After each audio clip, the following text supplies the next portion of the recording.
Portulaca, moss रोज, 11 o'clock plant और ना जाने क्या क्या नाम ढेर सारे हैं। और उसी की तरह इसमें कलर्स भी ढेर सारे हैं। चाहे मजेंटा हो, वाइट हो, रेड हो, येलो हो, पिंक के शेड्स हो, ये सारे कलर्स आपके गार्डन में चार चांद जरूर लगाएंगे। इसकी दो वेराइटीज होती हैं, एक देसी वेराइटी जिसमें ज्यादातर आपको पिंक और वाइट कलर के फ्लावर्स मिलेंगे, और एक हाइब्रिड वेराइटी जिसमें आपको ढेर सारे कलर्स मिलेंगे और उन कलर्स में शेडिंग भी होगी। पोर्चुलाका को ज़्यादातर सक्यूलेंट माना जाता है क्योंकि इसकी पत्तियों में ये आसानी से पानी को स्टोर कर सकता है। आखिर हम इसको 11 o'clock प्लांट क्यों बोलते हैं? इसके पीछे का रीजन ये है कि इसके फूलों को खिलने के लिए धूप की जरूरत होती है। तो ऐसा माना जाता है कि 11 बजे के आसपास सुबह ये फूल बहुत अच्छे से ब्लूम होते हैं। इसी सेम रीजन की वजह से हम इसको 9 o'clock प्लांट और कभी कभी 10 o'clock प्लांट भी बोल देते हैं, लेकिन रीजन सेम ही है। अगर 9 o'clock प्लांट बोल रहे हैं तो मतलब 9 बजे के आसपास फूल खिल रहे हैं, 10 o'clock बोल रहे हैं तो 10 बजे के आसपास। कभी कभार हम इसको 9 to 5 प्लांट भी बोलते हैं। फिर भी अगेन सेम रीजन कि 9 बजे से 5 बजे तक इसे धूप मिलती है तो इसके फूल काफी अच्छे से खिलते रहते हैं। 5 बजे के बाद जैसे जैसे धूप कम होती चली जाती है, फूल थोड़े क्लोज होना शुरू हो जाते हैं। ये जान के अब आपको पता तो चल ही गया होगा कि पोर्चुलाका यानी कि मॉस रोज को फुल सन चाहिए। जितनी ज्यादा धूप मिलेगी इसके फूल उतने ही अच्छी तरीके से खिल पाएंगे। तो आप इसे ऐसी जगह रखिए जहाँ पे इसे अच्छे से धूप मिल सके, तभी आपको हेवी फ्लावरिंग मिल सकती है। अच्छा, हेवी फ्लावरिंग होने का समय क्या है? मॉनसून के बाद, जब इसे अच्छी बारिश मिल जाती है और मॉनसून कहीं ना कहीं खत्म होने वाला होता है, तो मॉनसून के लेटर हाफ में आप नोटिस करेंगे कि आपके पोर्चुलाका के प्लांट के अंदर एक्सेसिवली हेवी फ्लावरिंग होगी, ढेर सारे फूल आएंगे जो आपके गार्डन को बहुत ही ज्यादा खूबसूरत बना देंगे। इस पौधे को ग्रो करना बहुत ही ज्यादा आसान होता है। तो अगर आप गार्डनिंग के बिगिनर्स हैं तो आपके लिए ये पौधा बहुत अच्छा रहेगा। फटाफट से जाइए और इस पौधे को अपने घर में लेकर आइए। ज्यादा केयर करने की जरूरत नहीं है, कम केयर करके आसानी से आप पोर्चुलाका को अपने घर में ग्रो कर सकते हैं। इसे ग्रो करने का सबसे आसान तरीका होता है कटिंग। कटिंग को आप रेनी सीजन में भी लगा सकते हैं या स्प्रिंग के आसपास भी लगा सकते हैं। एक्चुअली ये पौधा ना काफी फैलता है, इसके ढेर सारे ब्रांचेस आते हैं और वो ब्रांचेस काफी लंबे भी होते चले जाते हैं। तो उन ब्रांचेस को आप आसानी से उंगली से ही तोड़ सकते हैं और तोड़ के उसे कटिंग के तौर पे उसी सेम गमले की मिट्टी में लगा दीजिए। ऐसा करके आप अपने पौधे को बहुत ज्यादा बुशी लुक भी दे पाएंगे। ऐसा लगेगा कि आपका पौधा बहुत अच्छे से ग्रो हो रहा है, ढेर सारे फूल उसमें आ रहे हैं और इसी के साथ साथ कटिंग भी लग गई आपकी, है ना। और आप इस तरीके से पौधे को लेगी होने से भी बचा लेंगे। और इसी के साथ साथ पिंचिंग का भी ध्यान रखिए। जितने भी स्पेंट फ्लावर्स हैं, मतलब ऐसे फूल जो अब मुरझा चुके हैं, उन फूलों को आप पिंच करके तोड़ के निकाल दीजिए, क्योंकि ये जो स्पेंट फ्लावर्स होते हैं ये अननेसेसरीली प्लांट में से एनर्जी लेते रहते हैं, जिसकी वजह से जो नए फूल हैं, नए बड्स हैं, वो अच्छे से ग्रो नहीं हो पाते। तो पिंचिंग भी प्लांट के लिए बहुत जरूरी होता है। क्योंकि सक्यूलेंट है तो इसे बहुत ज्यादा पानी की जरूरत नहीं होती है, तो आप पानी इसे तभी दीजिए जब मिट्टी थोड़ी सूखने लगे। आप 1 फिंगर टेस्ट भी कर सकते हैं देखने के लिए कि पानी की जरूरत है अभी या नहीं है। अगर आपने गलती से ओवर वाटरिंग कर दी है तो फूल छोटे छोटे निकलेंगे, यह आपका इंडिकेशन होगा कि आपने शायद पानी ज्यादा दे दिया है। बस ध्यान रखिए कि पोर्चुलाका को जितना कम पानी मिलता है इसमें उतनी ही ज्यादा फ्लावरिंग होती है। ये भी कहीं ना कहीं बोगनविलिया की तरह ही होता है। बोगनविलिया में आपको जितने ज्यादा कलरफुल फ्लावर्स चाहिए उतना ही कम पानी आप बोगनविलिया को दीजिए। उसी तरीके से पोर्चुलाका में भी है, पोर्चुलाका में ज्यादा फूल आपको मिलेंगे अगर आप वाटरिंग थोड़ी कम करते हैं तो। अब आ जाते हैं मिट्टी पे। अगर आप घर में पोर्चुलाका को ग्रो करना चाहते हैं तो उसके लिए किस टाइप का पॉटिंग सॉइल आपको लेना चाहिए? देखिए, पॉटिंग सॉइल जो हो वो ऐसी हो कि वेल ड्रेन्ड हो, मिट्टी के अंदर बहुत ज्यादा पानी ना रुके, क्योंकि पोर्चुलाका जो है वो सक्यूलेंट है, तो सक्यूलेंट को तो वैसे भी बहुत ज्यादा मिट्टी की जरूरत नहीं होती है ना। तो इस वजह से आप वेल ड्रेन्ड सॉइल उसे दीजिए।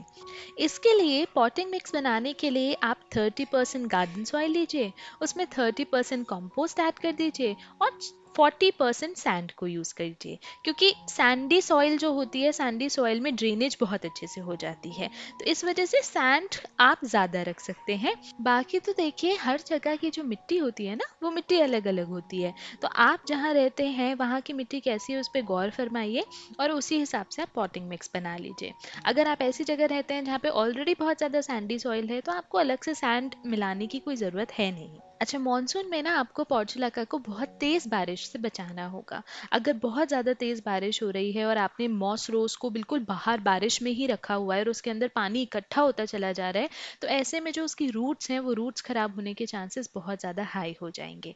तो आप बस इस चीज़ का ध्यान रखिए कि हाँ, मॉनसून अच्छा होता है, सारे ही प्लांट्स के लिए मॉनसून अच्छा है, लेकिन इस टाइप के प्लांट्स जिनको पानी थोड़ा कम चाहिए होता है ना, उस टाइम पे ये मॉनसून्स में ये प्लांट्स खराब होने के चांसेस थोड़े ज़्यादा होते हैं, रूट रॉट होने के चांसेस ज़्यादा हो जाते हैं। तो ध्यान रखिए, डायरेक्ट बारिश में इसे ना रखिए। और ड्रेनेज होल बहुत ज़्यादा इंपॉर्टेंट हो जाएगा। आपके गमले के अंदर अगर ड्रेनेज होल अच्छा होगा तो पानी उसके थ्रू बहकर बाहर निकल जाएगा। तो बेटर होगा कि आप ड्रेनेज होल पे भी नज़र रखिए। अगर आपको ऐसा लगता है कि ड्रेनेज होल बंद हो चुका है, तो या तो उसे खोलने की कोशिश कीजिए या रीपॉटिंग कर लीजिए, जो भी आपको सही लगे, लेकिन ध्यान रखिए इस चीज़ का। अब ज़रा बात करते हैं फर्टिलाइजर्स के बारे में।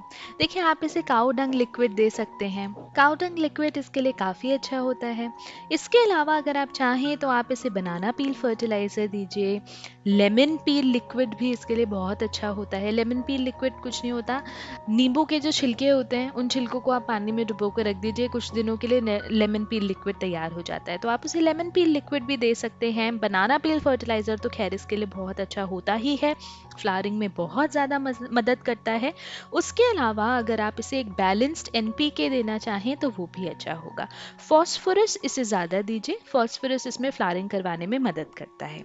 अच्छा, विंटर्स में जो पौधा है वो डॉर्मेंसी में चला जाता है, तो विंटर में हो सकता है कि आपका पौधा बिल्कुल मुरझाने लगे, तो आप इसमें ये मत सोचिएगा कि पौधा बिल्कुल मरने वाला है। बस हाँ, ज़्यादा सर्दी है तो इस वजह से पौधा थोड़ा सा मुरझाएगा तो है ही, डॉर्मेंसी में तो जाएगा ही जाएगा, वो एक नेचुरल प्रोसेस है उसके लिए। वैसे तो पोर्चुलाका में एज सच कोई पेस्ट इन्फेस्टेशन की प्रॉब्लम नहीं होती है, लेकिन अगर आपको अनफॉर्चुनेटली पेस्ट इन्फेस्टेशन देखने को मिला है पोर्चुलाका में, तो कुछ नहीं, आप आसानी से नीम ऑयल का स्प्रे कर दीजिए, सारे के सारे पेस्ट भाग जाएंगे। अब ज़रा बात करते हैं हम लोग पॉट्स की। देखिए, पोर्चुलाका एक ऐसा प्लांट है जिसमें आप अपनी क्रिएटिविटी दिखा सकते हैं। जितना ज़्यादा आप क्रिएटिविटी दिखाना चाहेंगे उतना ही बेटर होगा। तो आप किसी भी टाइप के पॉट में इसे लगा सकते हैं, छोटे से छोटे पॉट में भी आप इसे ग्रो कर सकते हैं। तो अगर आप DIY पॉट्स बनाना चाहते हैं प्लास्टिक बॉटल्स को यूज़ करके, तो आप आसानी से वो भी बना सकते हैं, उसमें भी पोर्चुलाका आराम से ग्रो हो जाता है। उसके अलावा अगर आप उसे हैंगिंग बास्केट्स में लगाना चाहते हैं तो लगा सकते हैं, बिल्कुल आराम से ग्रो हो जाएगा।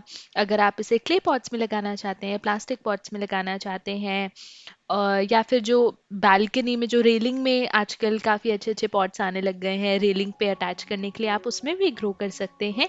किसी भी टाइप के पॉट के अंदर ये आसानी से ग्रो हो सकता है। आखिर ये इतने छोटे पॉट्स के अंदर ग्रो हो कैसे जाता है? क्योंकि इसकी जो रूट्स होती हैं ना, वो बहुत ही ज़्यादा छोटी होती हैं, बहुत शैलो रूट्स होती हैं। तो छोटी रूट्स हैं तो छोटी जगह पे आसानी से ग्रो हो जाएगा, कोई दिक्कत वाली बात ही नहीं होगी। अगर आपके घर में कम जगह है, बैल्कनी में कम जगह है या बहुत छोटा सा गार्डन है, तो पोर्चुलाका आपके लिए बिल्कुल बेस्ट होगा। आप कम जगह में भी इसे ग्रो कर सकते हैं, ज़्यादा जगह में भी इसे ग्रो कर सकते हैं, किसी भी कंटेनर के अंदर इसे ग्रो कर सकते हैं। अपनी क्रिएटिविटी आप दिखा सकते हैं पोर्चुलाका यानी कि मॉस रोज के साथ। अच्छा, इसे मॉस रोज क्यों बोलते होंगे? क्योंकि थोड़ा थोड़ा सा ना ये रोज से रिजेंबल करता है, रोज जैसा लगता है, इसी वजह से इसका नाम दे दिया मॉस रोज। बहुत ही प्यारा प्लांट है, बहुत ही खूबसूरत फूल देता है, रंग बिरंगे फूल देता है और ग्रो करना बहुत ज़्यादा आसान है, जैसे कि मैंने आपको बता ही दिया। तो मेरा तो मानना यही है कि हर किसी को अपने घर में मॉस रोज़ ज़रूर ग्रो करना चाहिए, क्योंकि डेफिनेटली आपको ये प्लांट बहुत ज़्यादा पसंद आएगा। तो बस यही कुछ चीज़ें हैं पोर्चुलाका यानी कि मॉस रोज़ से रिलेटेड।